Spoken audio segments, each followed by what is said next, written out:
Ничо ги прегледуваше старите видеа каде што прогнозираме како ќе изгледа оваа сезона со Марк на чело или не ги гледаше доволно, си знаеме, си кажавме, се е веќе јасно на што сме.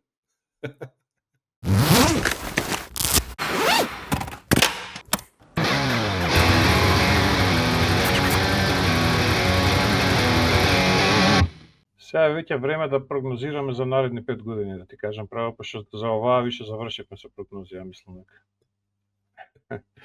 И што за наредни 5 хаос ќе биде 2026, ете Мартин е слободен, ама не е слободен, ама е слободен, ама на суд ќе оди и така натаму. Ма нема хаос, све се знае јасно и све. Има колку 21 непозната, само една позната, еве ја така ви кажам.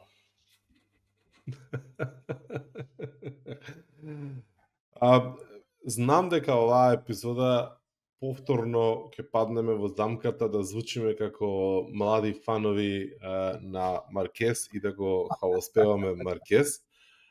Ама едноставно мислам дека прво на патеката, што е најважно, а второ и надвор од патеката во своето однесување, во своите изјави, во својата психичка подготвеност и стабилност, мислам дека јас до сега вакво нешто немам видено.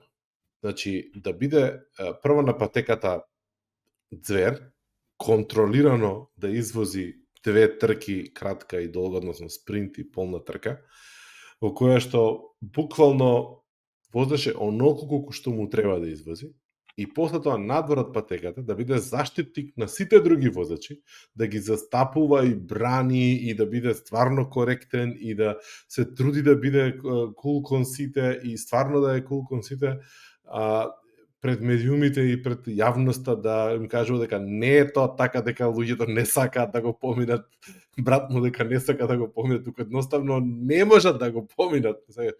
Значи, секоја чест. Да не правиме муабет за падовите и во какви услови ја извози оваа трка во Холандија.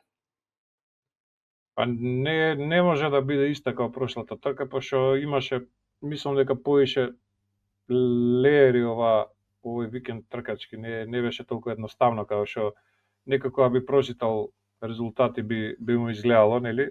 Марк е прв на спринт и на главна трка.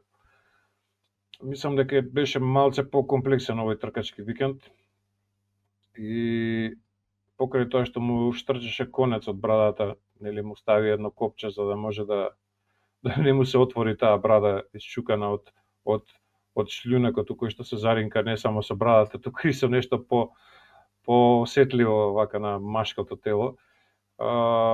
Човекот беше доволно сконцентриран и овакво и како се вика тоа, компост, не знам на македонски да го кажам, сега не ми текнува, прибран, за да биде свесен кај се наоѓаат останатите членови на патеката, као да има ретровизори на моторот. Мислам, сега звучи тоа дека ние го воздигнуваме во небеса и така натаму, ама ја мислам дека секој вистински љубител на MotoGP мора да се восхитува на ова што го прави човеков, кој сите го отпишаа после 2020 година, од кога искрши 3-4 пати раката му ја составуваа као Робокап. Еве сега и во тркачки викенд, каде што, како што кажа, падна еднаш у еден одвратен хајсайт, па одма извади ракавицата за да види у која состојба му е левата рака, мислам дека не ја осетил од трнење од ударот. Изгледаше малце можда пострашно него што беше. И оној втор пат не изгледаше во првиот момент ништо посебно, ама видовме последиците од кога стана, одма клекна, сите сме го осетиле тоа вака припадници на машкиот пол, барем еднаш во животот. Тој момент на болка во стомакот, му ставија копче, 2 конци му висеа од овакво од брадата и успеа пак да се соземе и да извози како што треба на патека која што на хартија не му одговараше, која што дефинитивно нема кој знае колку успеси во поминато забележано, ама ете извозе сега, да не биде само Марк. Резултатите сами си покажаа што е, како е и зашто и до каде е. Да, ако две патеки поред во кои што не се очекуваше дека ќе, ако ништо друго, барем така условно речено лесно победи. Сега доаѓа патека која што дефинитивно се очекува да победи. Што останува за остатокот сезоната? Значи, неговиот брат, кој што воедно му беше и главен конкурент, се здоби со повреда која што веројатно е малце посериозна од колку што би посакувале сите. И прашање е дали за 10 дена ќе може повторно да седне на мотор и да вози, ако дури и седне, каков перформанс ќе може да извади, секако. Затоа што сепак станува збор за рака и за шака, или прст скршен, или што испадна на крај, не се сеќавам точно, кој што и tekako знае може да знае да биде фактор. Да. Така да, борбата за титулата, освен како што и претходно рековме, ако сам не си ја зезне и сам не се победи, нема кој друг да го победи на патека. Оно што мене ме фасцинира е само свесноста со која што се однесува на патеката. Значи, во ниеден момент не презема повеќе ризик од колку што му треба на ниедна од последните 3-4 трки. Во ниеден момент не ја изгуби од контрола ситуацијата. Без разлика што Безеки му дишеше во врат, сериозно многу му дишеше во врат, во ниеден момент не можеше да го нападне, затоа што претерано паметно ја тактизираше својата линија на кривините каде што знаеше дека е поспор и, нели, правеше разлика за да не може да биде нападнат на кривините каде што знаеше дека може да биде нападнат. И со едно такво возење, со една таква контрола, едноставно, да, окей, можеби трката сама по себе беше интересна, ама и не беше интересна, ама не можеш да останеш надушен на баш како викаш ти, на компожер, на својот, на таа прибраност, концентрираност и однесување на самата патека. Да, не само што знаеше кај се наоѓаат другите и што викаш не презема ништо повеќе него тоа што беше доволно во самата трка. Ете, видовме дека не е безгрешен на припремите, меѓутоа тоа е поентата на припремите, да видиш каде ти е максимумот и да отидеш до крајна граница, а не во трка. За разлика од него, го нема тој луксус, еве, например, Фабио Квартараро, Жоан Мир и ред други кои што се исто така талентирани и така натаму, кои што се, овие што ги спомна, се веќе шампиони. Меѓутоа, покрај инфериорноста на машините што ги имаат, не можат да влезат во таков транс, како што влегува Марк, па и Алекс до оваа трка беше тотално во транс. Ако ги земеме предходните 9 спринта, они двајца се изменуваат на прва и втора позиција, значи буквално локдаун имаат на прво и второ место Марк и Алекс Маркез, со еден исклучок каде што Алекс беше подобар од Марк, извини. И зборуваме за друга димензија на надпреварување. Едноставно зборуваме за некој што на секоја трка буквално максимумот го вади и за останатите кои што од петни жили пробуваат да направат нешто што прават. Значи, резултатите на другите се исто за почет. Зборуваме за разлики од неколку десетинки за првите 10, кога станува збор за квалификација, што е ненормално тешко. Јас не памтам толку близок грид до сега. Памтам сезони каде што Мик Дуан ја понижуваше конкуренцијата, едноставно беше доминантен на секоја квалификација, на секој тренинг и така натаму, и од почеток на трката бегаше по 20 секунди на останатите. Дури на тимските колеги им правеше, им ја кршеше кичмата буквално. Духот, ајде, ако не кичмата. Мислам дека Алекс Кривилје и овакви останатите не може да се состават од тоа време кога возеа со Мик Дуан, да не збориме за Роси, кој што исто се поигруваше како мачка со глувците. Овде исто така станува збор за доминација, меѓутоа гридот е многу поблизок, значи конкуренцијата е многу позбиена за разлика од тие времења и секоја чест, ајде пак да кажам да не звучиме досадно, да ги фатиме и другиве ако не. Да. Мене едно не ми е јасно, го спомна моментот со спринтот и да бидам искрен, трки неколку дена назад со јасна веќе причина. Спринтот ми е, не спринтот, туку квалификациите ми се едни од најинтересните збиднувања во текот на тркачкиот викенд. Од петок па натака, да, дефинитивно. Да. Значи петок, ајде practice 1 и FP1 и така, меѓутоа practice веќе имаш борба, по последните Така. 15 минути имаш сериозна борба, нема тука тестирање, него има веќе борба за Q2 директно, што е сериозно. Во сабота имаш квалификации и го имаш спринтот. И квалификациите заедно со тој Q2, со борбата за Q2, односно во петок practice 1, ми се воодушевувачки затоа што добро, окей, Квартараро пошто се нели прави резултати, меѓутоа затоа што ја не можам да си поимам како изгледа тоа возење, како изгледа тоа чувство кога ти знаеш дека за една стотинка или за една десетинка си побрз од некого. Значи дали човек може да го чувствува тоа? Не сум бил никогаш на тоа ниво атлет, спортист, во било кој, да речеме, надпреварувач, во било која надпреварувачка дисциплина, да можам да почувствувам да бидам доведен во ситуација да почувствувам разлика од една десетинка. Не па неколку стотинки, ме свекаш. Мислам, тоа е стварно, Да. мислиш дека чувствува, дека знаат, дека чекај се, имам подобро време, што? Па дефинитивно знаат дали извадиле максимумот од моторот, од гумите, од ситуацијата на патеката. Тоа сигурен сум дека знаат. Знаеш, кога ќе каже имаше лани или преклани Квартараро, вика, возам, вика, најдобро што можем и мислам дека сум негде напред, а уствари за 15-то место се квалификувал, знаеш. Он изведил максимум од пакетот кој што го има, ама пакетот не е на тоа ниво. Сега веќе се толку блиски со перформансите, барем за квалификација, кој што кажа, да е ужасно битно колку напред ќе се квалификуваш. Нема некој да мисли дека Маркес може као на времето од 20-то место да стартува и да стигне прв. Ја не верувам у тоа.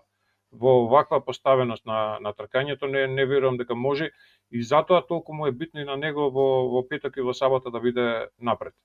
Не е он дека нешто покажува, докажува со освојување на пол позиција, јас сум као најдобар, него едноставно се олеснува работата за остатокот од викендот, затоа што бидовме ете и покрај овие лоши квалификации, условно кажано, на 4-то место стартуваше Маркес на сабота и недела. Сепак имаше шанса да уште во првата кривина, ако не во првиот круг, дојде до прва позиција. Нема сигурно да му биде лесно од 10-то место да стартува, како што видовме, проблемите настануваат баш таму, негде во средината на гридот. И Алекс Маркес затоа и имаше таков лош пат, затоа што веќе падна во рацете на оние кои што немаат што да изгубат. Едноставно, тие не се борат за титула.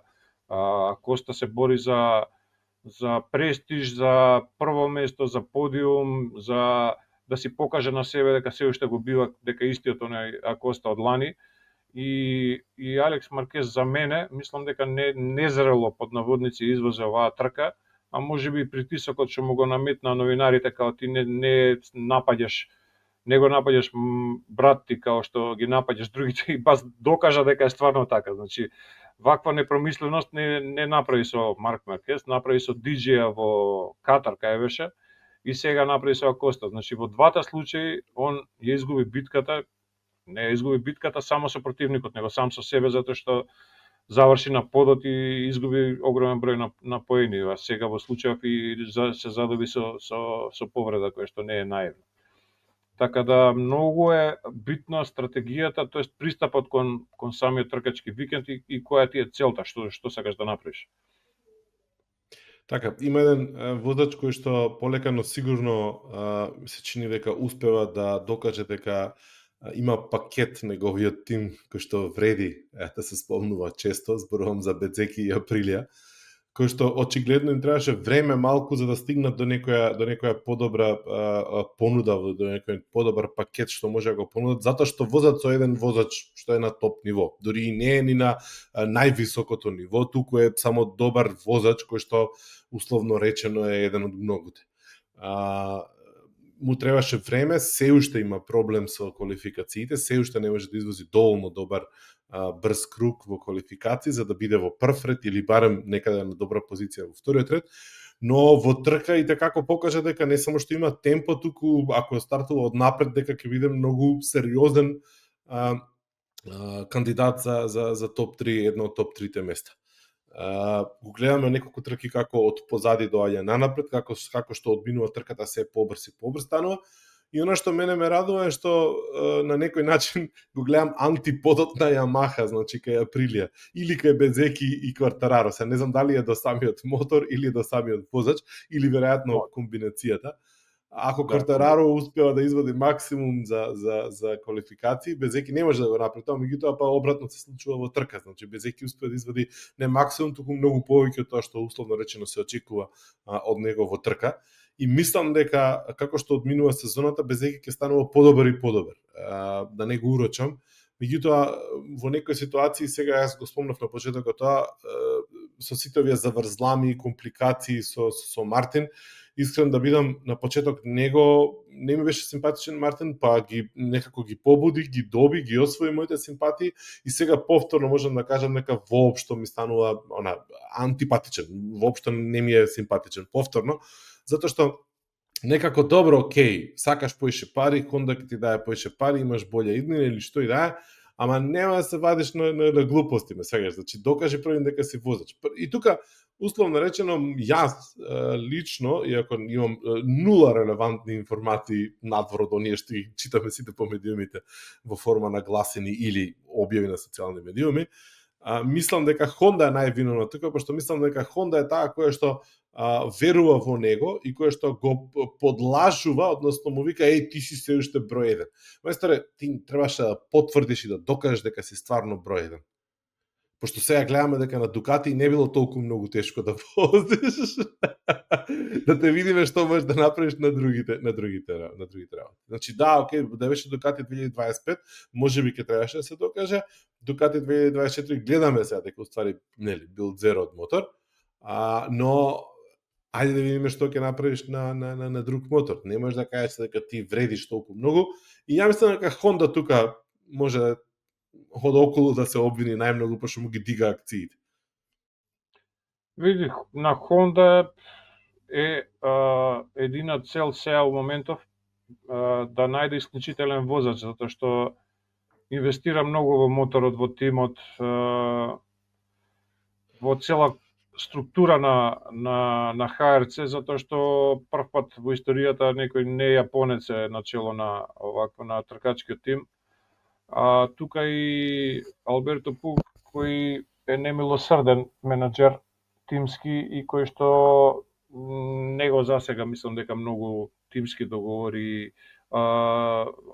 возачки договор со тимот и не знам, почитување на договорот и така натаму, мислам дека он е рутлес, онака баш безмилосен менаџер и дека бара замена за Маркес и целата гигантска конструкција на Honda, мислам дека е навредена од тоа што човекот кој што ја донесе цела слава на тимот или обратно тимот кој што му ја донесе на него славата на Маркес, зборувам за Маркес, едноставно се откажа од договорот и од повеќе милионскиот договор за да си ја бара среќата на друго место и бараат некој кој што може да го замени. Сега мислам дека сето тоа можеше многу поелегантно да се изведе, можеше Мартин да потпише за Honda после оваа сезона, има нели 2 години време за да го направи тоа, освен ако толку е убеден дека баш 26-та година треба да влезе во Honda, што и тоа можеше да го направи поелегантно, а не преку Twitter, Instagram и така натаму.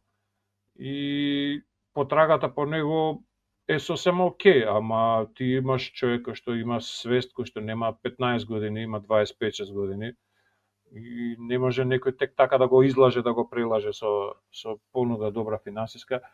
Точно е дека не знаеме ништо повеќе од она што се збори и многу релевантни новинари, не вакви како нас.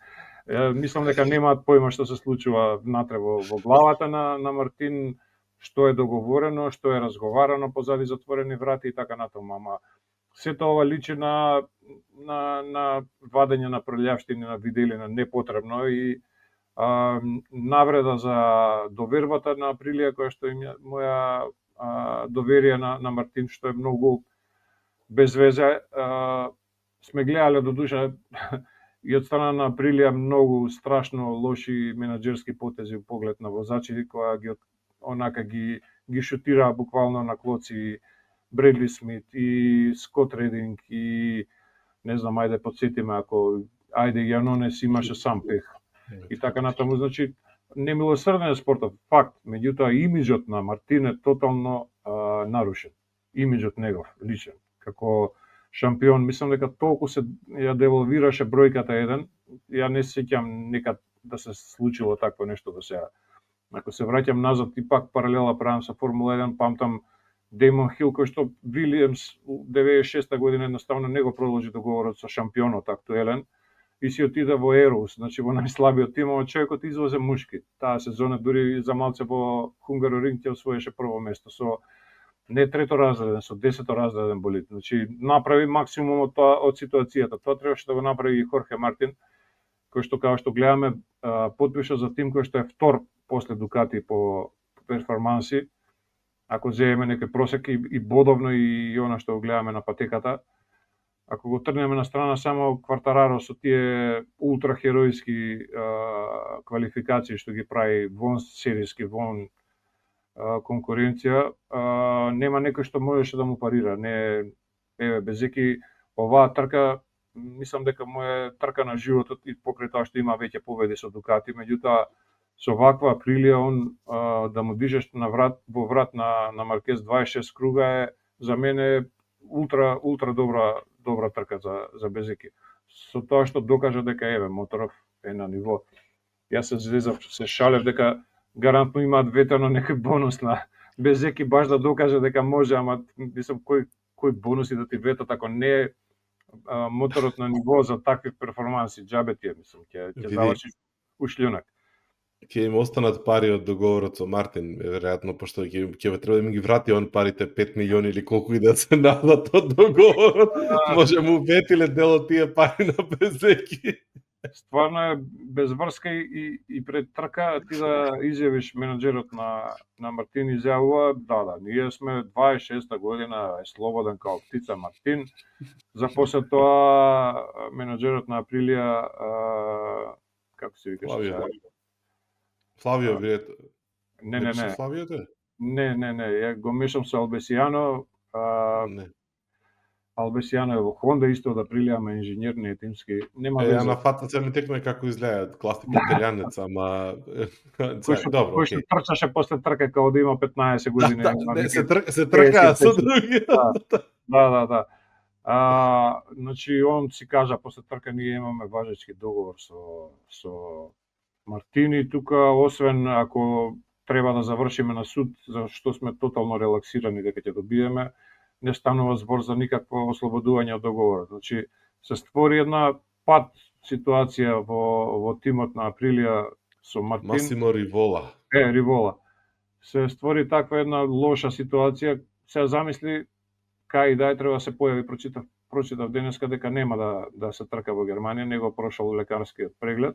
Што значи наредно би било Брно ако биде способен за Брно. Тоа е цела сезона, ја мислам дека нема. Не е проблем за сезона, и една трка да остане. На што ќе личи таа трка? Значи ти треба да бидеш тотално мирен, тотално сконцентриран за да возиш со 300 на сат, 350, whatever. За да бидеш на ниво некакво, значи ти треба да бидеш ослободен од оној багаж што очигледно го има сега Мартин, двоумење и така натаму. Ја мислам дека и последниот крш во Катар, падот кој што беше под притисок од целата ситуација, пред време дојде на стаза, требаше само да извози да се повлече после 2, 3, 5 круга кога ќе осети дека не е добар. Ама тоа го правиш кога знаеш дека ќе возиш и наредна трка и понаредна трка и така натаму, кога знаеш која ти е чистата слика на еднината. Он самиот себе си се убедува дека ова е тоа што треба да го направи, тоест дека треба да заврши со договорот од Априлија, и он не е сконцентриран, не е тука. Јас не сакам да се врати на Априлија ако не го сака моторот и тимот, знаеш, Многу е без везе. Замисли каква поддршка ќе добие или нема да добие, како ќе иде атмосферата внатре во тој тим. Значи се ти механичарите кои што до вчера читале, нели, информации дека овој не ги сака, не сака, нема никакво позитивно мислење и сега треба да дојдат да му го спремат моторот и да бидат искрени и да кажат еј чекај се, ние ќе се потрудиме да исправиме нешто што со кое што ти ќе можеш да бидеш конкурентен. Па извини ме мајсторе, ако ти не сакаш да се трудиш, па зашто јас да се трудам?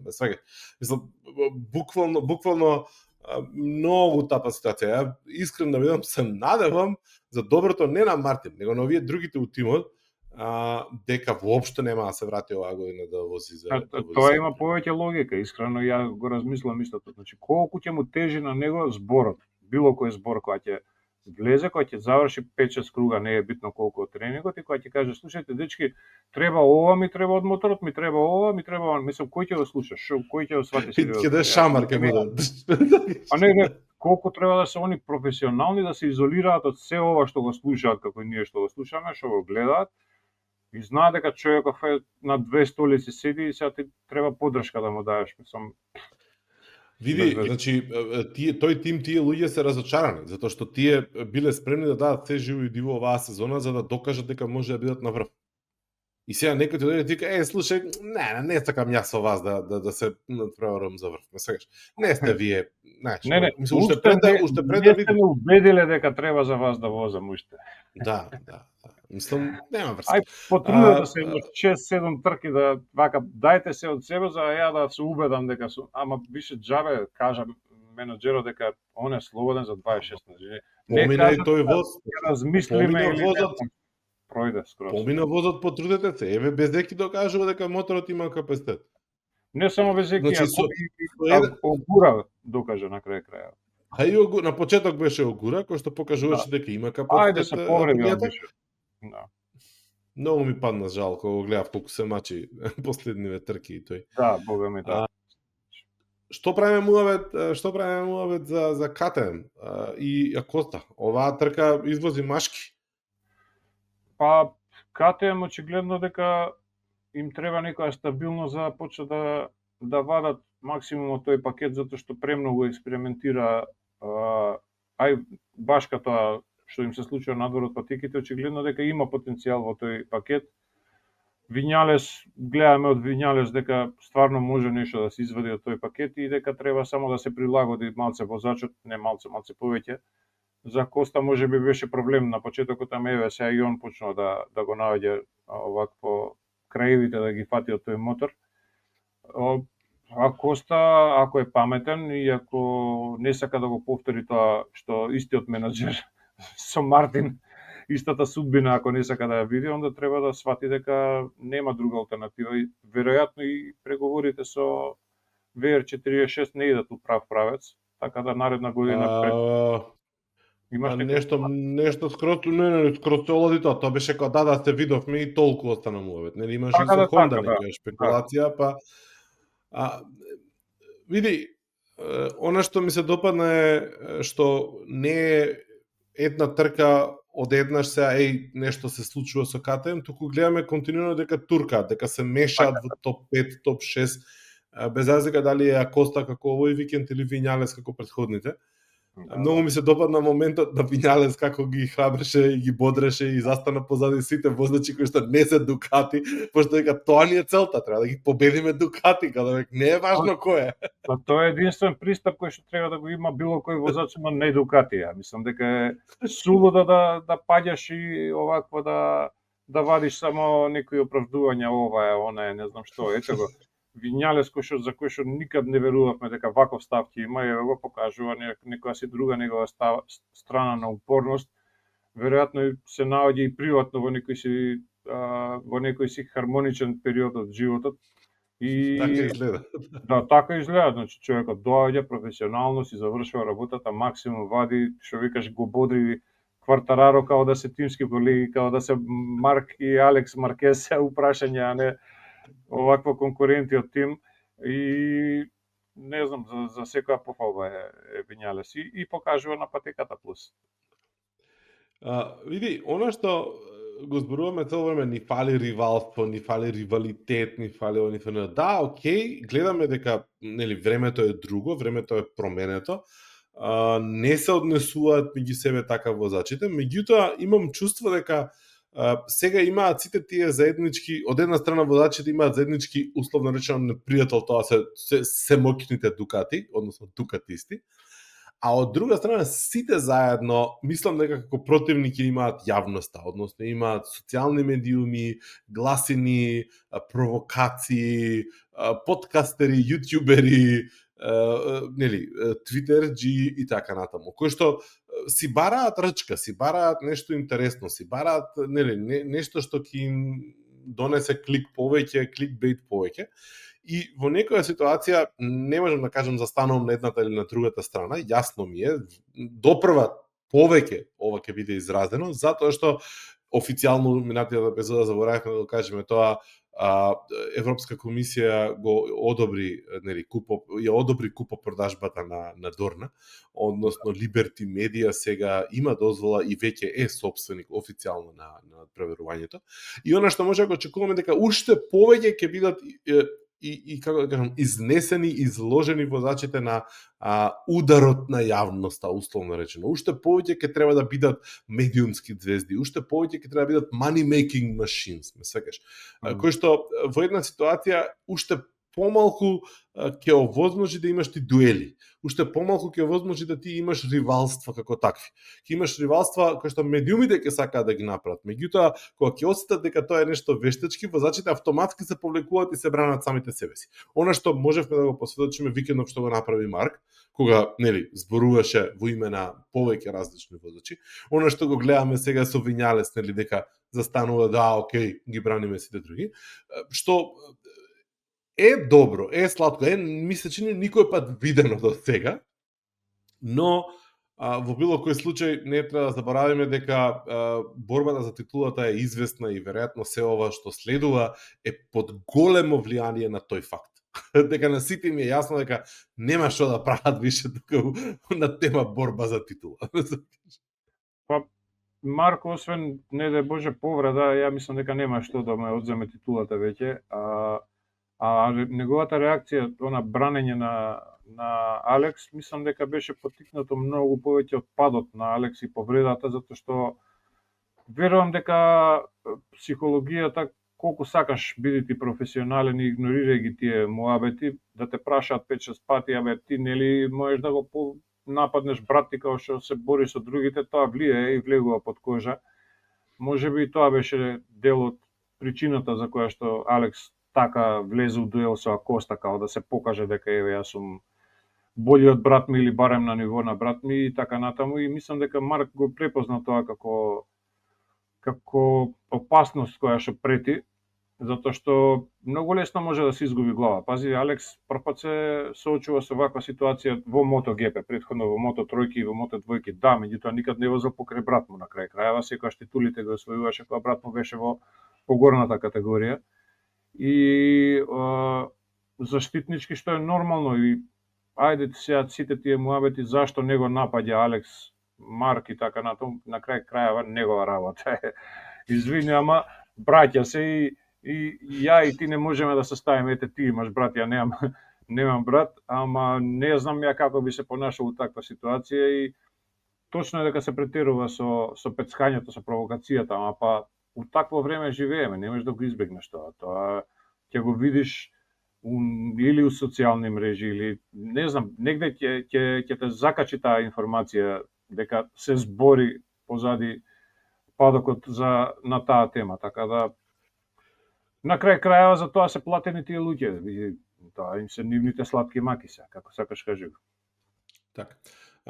Многу често ми се појавува, не знам зашто, деновиве на Инстаграм, не знам каде, оној клип на пресконференција каде што Рости се расправа со Лоренцо, мислам дека е, кој се од исти тим, кој победник е некој друг, они се втори, трет нешто. Да, Маркес, меѓу нив или Дани Педроса, така да имаше на повеќе епизоди. Така. Педроса е меѓу нив, кај што они се расправаат.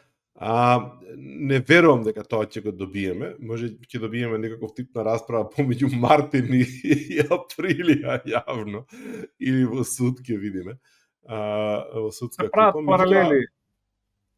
со Алекс и со Марк се прават паралели, знаеш, у исти тим, и, мислам у исти тим, не се они у исти тим, меѓутоа конкуренти за титула и така натаму, ама не беа браќа Роси и Лоренцо, ни најмалку не беа браќа. Добро, ова некако не чувствувам потреба да анализирам потези, да анализираме времиња, да зборуваме за технологија и за фамозната задна гума која што првиот ден попара ги направи сите. Мислам колку имаше 5-6 сериозни хајсајдови имаше. Да, многу падови. Додека не ја научија, додека не сватија која каква гума на која температура функционира и слично. Свесно мислам дека ја одбра медиум гумата затоа што не сака да ја трошат софтот и овакво и тоа беше главна последица за сите тие падови, не дека свесно сакале да паѓат, него едноставно да си добиеш предност за моментите кога ти треба, жртвуваш перформансија, никој не сака да паѓа, да е Салвадори имаше ужасен пат исто и многу други. Огуре му се запали у лед моторот и така натаму, значи имаше страшно беше, да. Имаше цела епизода на овакво за Netflix овој викенд. Како и да е, имаме уште една трка пред ти да одиш во живо да гледаш MotoGP. Зборуваме за Саксеринг, така? Да. Не знам дали примети дека е 36 минути снимаме за Пеко, не направивме муавет уопште, што само по себе кажува многу. Ми текна еден момент, сакав да го спомнам, ама ми избега мислата, односно помина муабетот. Добро, Пеко рече дека во последните изјави до него било веќе нема кого што како да криви, он треба да си најде што да направи. Види, извозе трето место и за четврто место. Да, и тоа трето место за колку 3-4 секунди не заостануваше кој знае колку зад Марк, така немаше да ни толку. Немаше ни толку. Така да не е дека нека утка, ама ако сметаме дека ова беше негова патека до моментов. Види, поразителниот факт Пата во негова перспектива е дека ова беа патеките кај што он требаше да се врати. Патеките кај што требаше да се изгради назад самодовербата и патеките кај што требаше да си докаже сам на себе си имам ја уште што да правам оваа година на трки. Не мислам дека е отпишен комплетно, далеку од борба за титула, пак ќе кажам, барем така ми се чини. Нема веќе борба за титула реално, освен ако Марк не направи сам некои грешки. Но, боже мој, мислам, многу пати сме грешеле, па да се надеваме дека ќе сгрешиме и сега. Можеби Мартин ќе дојде од нигде никаде и ќе освои титулата. Не, за Пеко е битно само да се врати во состојба на уживање у трките. Тоа е за него ќе биде најголем успех до крајот на сезонава, што значи да најде решение на проблемот што го има константно со моторот. Дефинитивно има проблем со моторот. Он има, нема Маркез, нема дури ни DJ, мислам дека толкав проблем. Едноставно Пеко има проблем да го вози моторот така како што сака он да го вози. Значи он не е прилагодлив толку на машината како што ја прилагодува машината према неговите способности. И тука лежи целата цака, тоа е тоа. DJ пак заврши пред Пеко, така? Не во главната трка, не во спринтот заврши пред. Да, беше доста назад, изгуби вредно. Да, се малтретираше со Морбидели. Баш така се. Со Морбидели, ало, дечко, дајте, Морбидели. Сече кривина со тимскиот колега, мислиш дека за титула се бори и него му прави штета. И пак казна добива драйв-тру пеналти, не драйв-тру, него лонг-лап. Мислам, тотално е расен човекот. Не знам, ја пак ќе кажам, дал треба да веќе да се збогува со MotoGP или не, толку симпатичен е дечкото, ама премногу глупости. Мислам, во моментов ми се чини дека Морбидели постои на гридов само за да сите бегаат од него, да се плашат. Не, на секоја трка сите се коментираат како он прави глупости. И сега што сака да го запаметат по тоа дека прави глупости, не ми е јасно стварно. Али тоа е Пеко 2,6. Пеко 2,6 позади Маркес на крај. Тоа е нешто што е минорна разлика, Арно имаше човек меѓу нив двајца. А за Безеки пак ќе кажам дека мислам дека као на спид да беше. како пролизгуваше. Те со предница, те со задно тркало. Мислам, му бегаше моторот, го ловеше у секоја кривина, ја мислам дека ќе падне, ама питбул беше, алал дома. Видиме, тоа значи дека чувствува границата и се чувствува комота на моторот. Знае има само доверба да го пушти надвор од контрола моторот. Буквално имаше некои снимки кои што беше скроз. Да. Ама пази, он си го, како си ката, он си го изеда лепчето за да стигне до ова ниво. Значи, нешто што Мартин не сака уопште ни да го проба. Он го изеде патот, трнливиот пат. На почетокот беше огура подобар од него, да не се лажеме, ама вредно си собираше километража, искуство и работеше со тимот за да дојде до ова. Фактички он ја направи Априлија тоа што е сега, ако гледаш вака по резултати, максимумот само он го вади сега во момент. Апсолутно да. Добро, останува некој што треба да го спомнеме, заслужува да го спомнеме. Чантра освои поен. Алекс Еспаргаро го пушти за да освои еден поен. И тоа. Мир повторно немаше среќа. Бастианини беше оваа трка у топ 10, што е изненадување. Да, имаше барем нагорна линија ако ништо друго, да. Да, претекнуваше што е за него добро, за негова психа би требало да е добро, дефинитивно.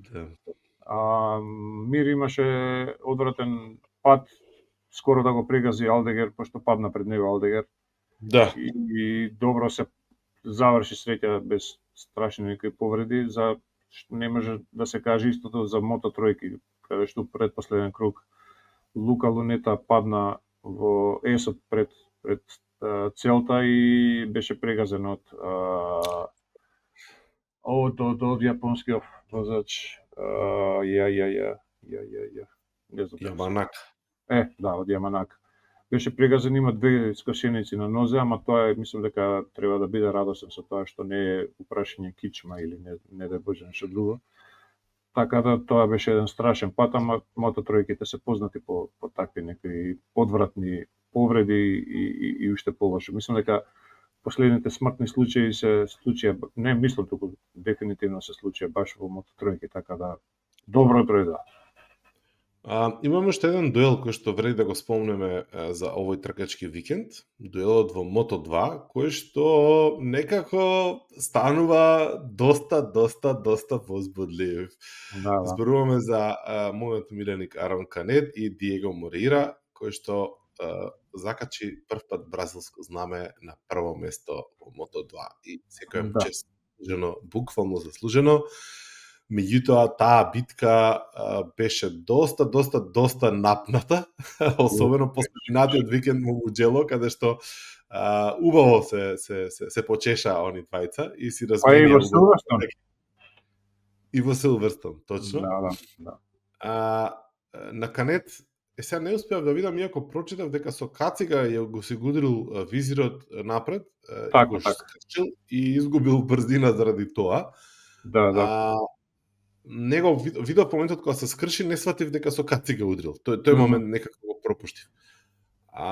И на крај, условно речено, немаше топ брзина на правец, меѓутоа и направи грешка во кривина, веројатно и малце пореметен со концентрацијата заради тој момент со предниот визир и ја изгуби првата позиција во последен или предпоследен круг, нешто така. На 2 круга пред крај у десна кривина широко влезе, Морира се протна, буквално не беше некој дуел, него едноставно грешка направи Канет, а Морира е момче кој што уште од Мото3 покажуваше многу квалитет. Имаше дури додека возеше во Мото3 помеѓу 2 трки настапуваше на крос трка каде што победи. Значи специјалист е, да. И мене уште тогаш ми фати око, мислам, меѓу 2 Мото3 трки ти да победиш на крос трка е стварно подвиг. И дури му забележува... Уракотенци да не била за тоа. Како? Уракотенци да не била за тоа, вика. У Волково. Или Волково. Уракотенци не се вози таму куќи има сега наставба. У Волково се. И овакво, да, македонска крв тече у него и затоа мораш да... Шала на страна, човекот дури му забележува дека премногу вежба на крос патеки и дека тука губи на кружниве трки, нели, во мото тројки на асфалт и мото двојки сега, и почна повеќе да тренира баш на асфалт, да избегнува крос трки, кои што знаеме дека им помага и да бидат остри, и реакцијата да им се подобри, и физичка спремност им дава подобра и така натаму. Меѓутоа, реалноста е дека се трка на асфалт, дека не се трка во крос надпреварувањата, ниту ендуро. И човекот дојде до овде со 2-3 пол позиции оваа сезона, и мислам дека откако ја тргна оваа, како се вика, она Monkey from the Back, победа прва, мислам дека ќе победува до крај на сезона уште неколку пати, ако не стане и сериозен кандидат за титула, затоа што е трет во генералниот поредок. Гонзалес Мануел заврши трет, што си ја сочува предноста, да кажам, до некаде. Ама сме гледали и почудни ситуации во мото двојки, кога некој води као Челестино Виети, као Алдиегер, као ред други возачи, и пред крај на сезона баш и не остануваат на врвот. И го спомнуваат се почесто како човек што покрај Мануел Гонзалес може да влезе во Трекхаус Априлија, во онаа рокада која што се спрема веројатно на сметка на Хорхе Мартин. И ќе видиме, можда свежа крв ќе влезе во MotoGP наредна година уште. Да, оно што ми беше исто индикативно е дека Морира го следеше Канет многу слично како што Бедзеки го следеше Маркес и како што Алекс го следеше Марк. И не успеа, може би спремаше напад, може би тактизираше, може би чуваше гуми, меѓутоа 2 круга до крај имаше некои обиди да фати друга линија, меѓутоа немаше ни еден напад. И тоа само ти става перспектива на моментот дека и не е така лесно да поминеш возач на прво место на оваа патека. И не е само тоа во MotoGP класата, туку е и во Moto2 класата се докаже како фактор голем. Пак ќе повторам тоа што кажа ти, значи Морира помина во ситуација во која што Канет промаши кривина. Значи не го помина во битка, директно битка. Да, ама цело време му вршеше притисок. Јас мислам дека му беше и одбрана тактика у смисла да на претходни трки токму заради тоа не успеваше да победи, затоа што се трошеше пред последните кругови. Знаеше да нападне, знаеше онака да го понесе емоции и така натаму. Мислам дека сега имаше доста резерва од джеп и дека намерно не претекнуваше, туку вршеше едноставно притисок врз Канет и се чуваше за последниот круг. И гуми чуваше и овакво, и едноставно го проучуваше противникот, колку пати му се појави на Канет од десна страна во предпоследна кривина, тоест во последниот свио, каде што баш буквално од десна страна ќе му се појави скоро на пола мотор и се повлекуваше, го оставаше Канет напред. Така да можда и беше зрелост прашање, не само дека е тешко да се претекнува, али окей, да, не е сигурно лесно, ама Мото2-ките генерално не се на ниво на Мото3 у тој поглед на претекнување на секој круг по 5-6 пати на врвот. Така да не знам, они знаат најдобро, не слушнав после трка дали реално тоа го правил намерно или не. Во изјавата него немаше ништо такво, дури мене ми беше премногу смирена изјавата која ја даде одма после трка. Као за прва победа, да, беше сосема смирен, да. Ја мислам дека е доста, Доста е, да, еве, ајде да спомнеме и дека Руеда пак победи во Мото3 е шеста победа му е од 9 трки, таму можда е веќе решено све, ајде, иако не сме уште на пола сезона, ама натака оди приказната. Оној што можеше да му парира Килес падна многу незрело извоза трката, пробуваше да се врати таму. Имаше проблеми, нели, од противниците, па падна на 7-8 место, па се враќаше до 3-4, па пак паѓаше, ама се истроши пред да може да нападне и овако излета сам. Почна форсира многу. Премногу, да. После Тркачките линии нема врска со она што го возеа сите, така да он на неискуство падна. А другите кои што се конкуренти слабо се покажа оваа трка и Пикерас и како се викаше тимскиот колега на Руеда, Карпе, да, и он заврши позади, така да добро, Руеда доминира. Да. Како и да е, таму за разлика од лани не е така јасно кој ќе освои. Така, тулата, барем сега за сега. Ама не е ни толку многу нејасно. Ќе видиме. Да. Ничо, ќе кажеш нешто за крај? Па исцрпивме теме, ќе видиме Саксенвинг. Вака на хартија не делува дека ќе биде кој знае колку интересна, ама самата конфигурација на патеката е ултра возбудлива, ролер костер, нели како ја викаат, и дури Маркес кој што по моментов држи се под контрола, лани имаше ненормално лош пат пред оној waterfall на таа кривина, така да ќе треба да се изгледа, можеби, како што викаш, петок и сабота ќе бидат поинтересни него самата трка.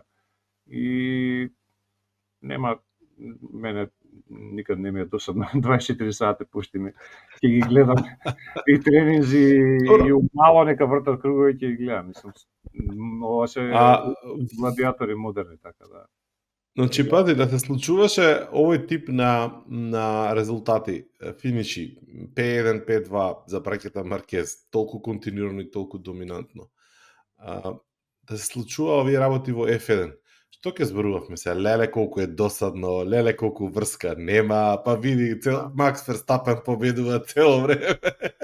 Па, има секојаш имало. Ја мислам дека ова и не е толку страшно како што очекувавме пред сезонава. Искрено да ти кажам, не.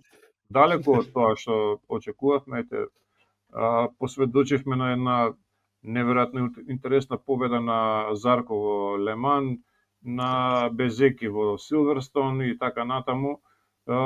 Има не е дека е до толку да бега Маркес по едно 15 секунди пред другите, сепак се случува нешто и како сакаш кажи го, и во ери кога некој доминира, треба да се почитува едноставно резултатот. Ја не викам дека треба некој да навива, нити ја навивам за некој, само се восхитувам искрено на резултатите кои што ги постигнува било кој победник, како што ги спомнав и претходниве, и квалификациите на Квартараро и така натаму. Да не забораваме дека се изедначи Маркес со неверојатниот Агостини. Мислам, не верувам дека некој ќе го достигне Агостини. Да, Роси го има престигнато по бројот на победи во MotoGP класата, ама Маркес се изедначи по број на победи, 68 победи. Со тоа што Маркес мислам дека има уште добри едни 3-4-5 години во него, да направи уште некој рекорд да струши, така да. Сепак нели имаше и 100 пол позиции или што беше тоа? Имаше и пол позиции, 100 пол позиции или како беше? 100 пол позиции прв пат во историјата овако достигна, 91 мислам дека имаше Роси претходно. И 93 победи имаше до оваа трка, сега има 94 во сите класи. Што исто така некој, не знам, мислев пред епизодава да снимиме да видам Квартараро колку победи има генерално во MotoGP, мислам дека има 6-7, а сепак сметаме дека е неверојатен талент и дека е шампион кој што може да му парира на Маркес, по талент дефинитивно. Така да зборуваме за некои ненормални бројки кои што не, и сите коцки треба да се подредат и ти 12. 12. Ако Google, ако AI-то на Google не лаже, вика 12 дека. Да, тоа не знам само дали се преку сите класи или само во MotoGP, тоа не сум сигурен, ама нема веќе. Како и да е. Ако споредиме со едната победа на Мир како шампион, In the Premier Class, вика. Добро. И едната победа на шампионот Мир, ако споредиме. Доаѓаме до фрапирачки овакво резултати и информации. Небитно, да зборуваме за не знам, ако памтиш на постигнувањата на Бубка и на, не знам, на Коби Брајан и на Майкл Џордан и тоа се великани на спортовите и сега што знам, не можем тек така да речеме и слушај досадно. Не е досадно, историја се испишува според мене. Да, тука некаде 11-12. MotoGP вика 11 победи, веројатно не е тоа нешто баш апдетирано, така да веројатно се 12. Како и да е. 32 подиуми, 20 пол позиции, бла бла бла. Чисто како перспектива, те сваќам јасно. Така. Добро. Ајде, доста е тогаш. Доста е. Од кого и многу е, кажеш. Така. Достатни за трките, знаеш, не за друго. Нема што да се зборува. Така трема копа, нема што да се збори. Ајде, пола сат ке снимаме и толку, се ше 55 минути поминува. Да. Пријатно неделно попладне, предпладне или навечер, кој каде, кога, како сака, а не слуша. Благодариме за вниманието и мафтаме до следната епизода. Саксен рек. Чао. Чао.